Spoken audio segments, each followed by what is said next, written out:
Bom, com o devido respeito, eu não concordo com essa tese da defesa, é uma tese de desespero, né?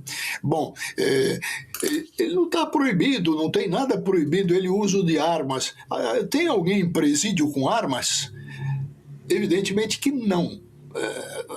Ainda que registrada, esse porte de armas, ele tem porte de armas, se tivesse já perdeu, porque ele foi condenado. Então, um dos efeitos da condenação também é a perda do porte de armas. O que eu quero dizer, Mairovich, a Mônica estava falando, que não ouviu, a Mônica estava falando, mas ele estava na casa dele, tipo assim, por exemplo, quando uma pessoa vai para uma prisão domiciliar, é muito interessante essa dúvida dela. Aí eles vão fazer uma checagem na casa dele em tudo que tem lá, vão fazer uma fiscalização? Não, peraí, vamos distinguir do começo, né? Tá. A casa dele mudou de destinação.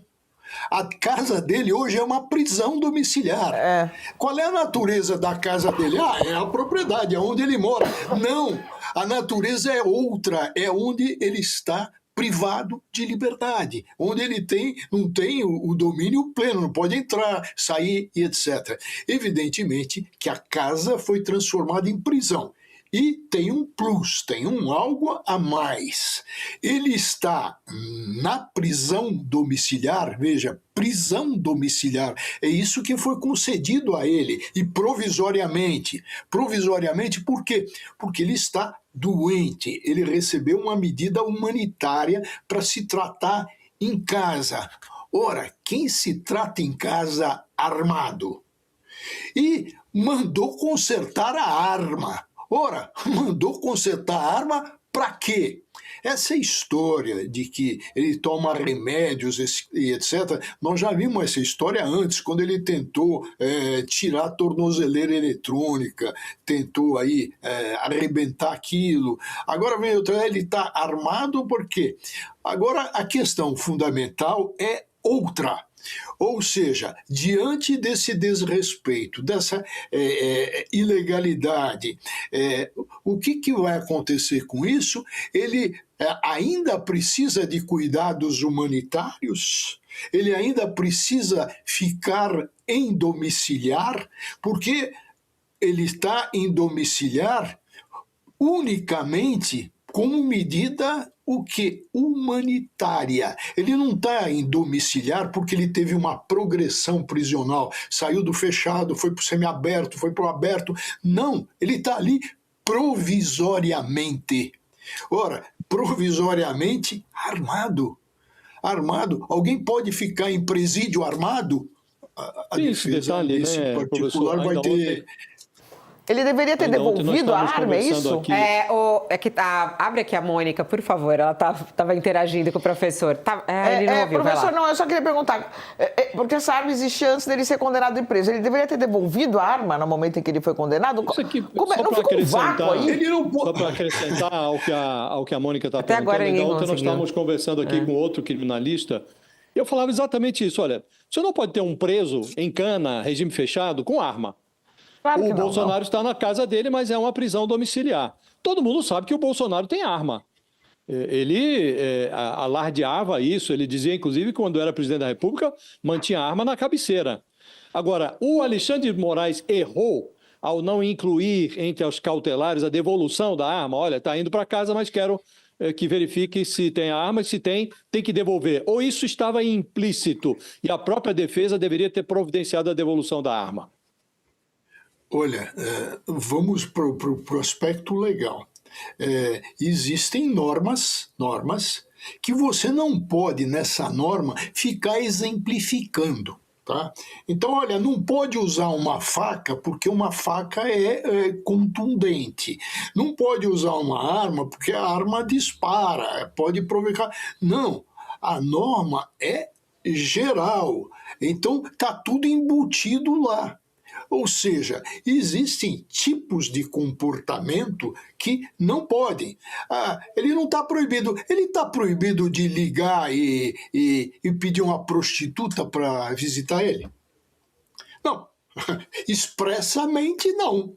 Então, não se detalha, isso é uma decorrência do quê? De princípios maiores. Se a pessoa está privada de locomoção, está com benefício para tratar da doença, ele não pode, evidentemente, o que não está escrito não está proibido. Não, está implícito nisso tudo.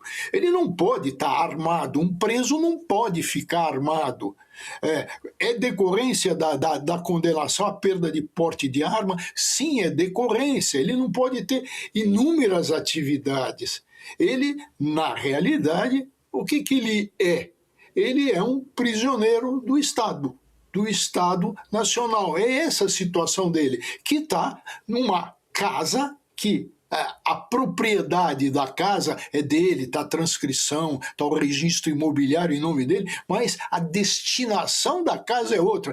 Ele podia ser proprietário de uma casa e alugar para um terceiro. Não, ele é proprietário de uma casa que está destinado, não à locação, como eu disse agora no exemplo, mas está destinado a presídio. Ele está num presídio, ele está em prisão domiciliar. Ele tem que se ajustar a quê? Daí a norma geral, está na Constituição. O quê? A sanção tem um princípio ético.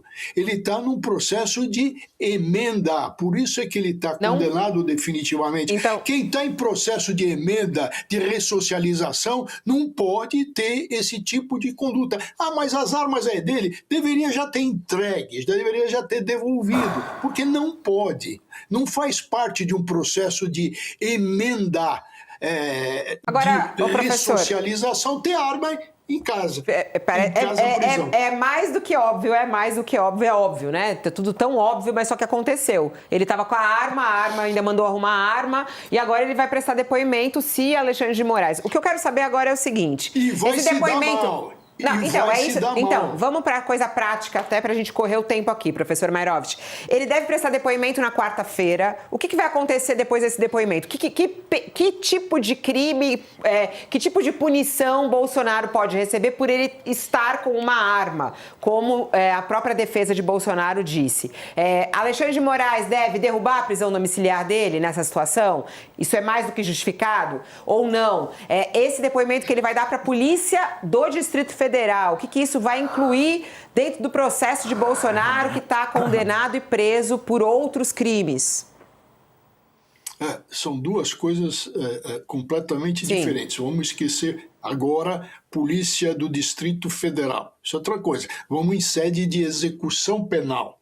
Ele está num processo de execução, ele está condenado, a pena está sendo executada. Em que regime? Nesse regime especial que foi dado. Então, o que vai acontecer? Primeiro passo, depois da ouvida dele, o ministro Alexandre de Moraes, se ele não for precipitado e observar a lei, ele vai ter que ouvir o fiscal do processo de execução penal. E quem é? Ele vai ter que fazer um pouco de barulho, bater na porta para acordar e passar isso para ouvir o Gonê. O que acha o Gonê? Porque o Ministério Público, o procurador no caso, é quem fiscaliza a execução. O que eles vão verificar? Bom, evidente que diante de uma infração, isso pode gerar, está na lei de execução penal, hein? Isso pode gerar advertência ou pode gerar também uma regressão. E qual é a regressão? Ele ir para o lugar de origem. Mas vai se falar, mas ele não está em condições de saúde para isso.